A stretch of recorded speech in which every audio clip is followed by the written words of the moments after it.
Hello बच्चों, let's see this question and here this question say, what do you understand by the bi-party system? Write its one merit and one demerit. Question आपसे बोल रहा है कि bi party system क्या होता है।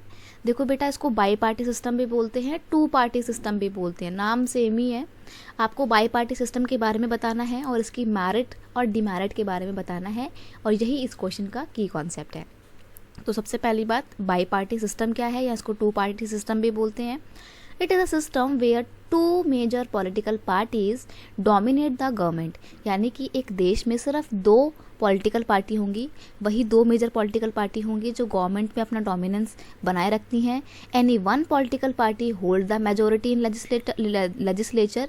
देखो, किसी एक ही पॉलिटिकल पार्टी को मेजोरिटी वोट मिलेंगे लेजिस्लेचर में, तो वो तो हो जाएगी रूलिंग पार्टी, और जो दूसरी पार्टी है जिसको ज़्यादा वोट नहीं मिले हैं या किसी भी कारण से थोड़े कम वोट मिले और वो मेजोरिटी में गवर्नमेंट नहीं बना पा रही है, तो वो फिर अपोजिशन पार्टी बन जाती है।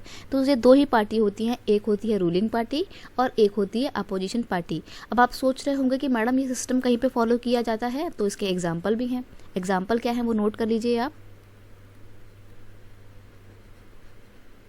एक तो यूएसए है, यूएसए मतलब यूनाइटेड स्टेट ऑफ अमेरिका, और एक है यूके। यूके मतलब होता है यूनाइटेड किंगडम, लिख देती हूँ उसकी फुल फॉर्म भी, यूनाइटेड किंगडम यानी कि इंग्लैंड। यहाँ पर जो है टू पार्टी सिस्टम को फॉलो किया जाता है। अब मेरिट देखते हैं क्या होता है। In this system of government become more stable. ये जो गवर्नमेंट होती है ना, बाई पार्टी सिस्टम के थ्रू बनी हुई, ये स्टेबल होती है। कैसे? अब इंडिया की बात करें तो इंडिया में तो बाई पार्टी सिस्टम है नहीं, यहाँ पे मल्टीपल गवर्नमेंट सिस्टम है या मल्टी पार्टी सिस्टम है। तो यहाँ पर क्या होता है कि किसी भी पार्टी को जीतने के लिए बहुत सारे वोट की ज़रूरत होती है, और अगर मान लो किसी भी पार्टी को एक आधे से अधिक वोट नहीं मिल पाते, तो ऐसे में तो वो मेजोरिटी में नहीं है, वो सरकार नहीं बना सकती। तो वो क्या करती है, वो और पार्टीज़ के साथ में ना हाथ मिला के अपनी कोएलिशन गवर्नमेंट बनाती है, गठबंधन की सरकार बनाती है। तो वो गवर्नमेंट सही नहीं होती है।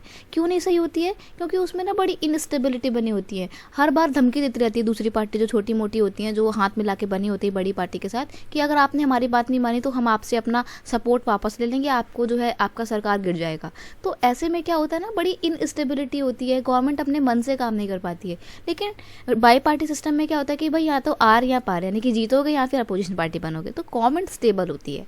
डिमेरिट की बात करें तो देखो, यहाँ पर सिर्फ दो ही पॉलिटिकल पार्टी हैं, तो it gives limited choice to the voter. Voter के पास ज़्यादा चॉइस नहीं होती है। आप इंडिया में रहते हो, आपके पास तो बहुत सारी चॉइस है। आप कांग्रेस को वोट दे सकते हो, आप कम्युनिस्ट पार्टी को वोट दे सकते हो, आप भारतीय जनता पार्टी को वोट दे सकते हो, बहुजन समाज पार्टी को वोट दे सकते हो। लेकिन अगर हम अमेरिका में जाते हैं तो अमेरिका में सिर्फ दो ही पार्टी है, एक तो रिपब्लिक पार्टी है और एक डेमोक्रेटिक पार्टी है। तो इन दोनों में से किसी एक को ही वोट देना पड़ेगा, और कोई ऑप्शन तो है नहीं।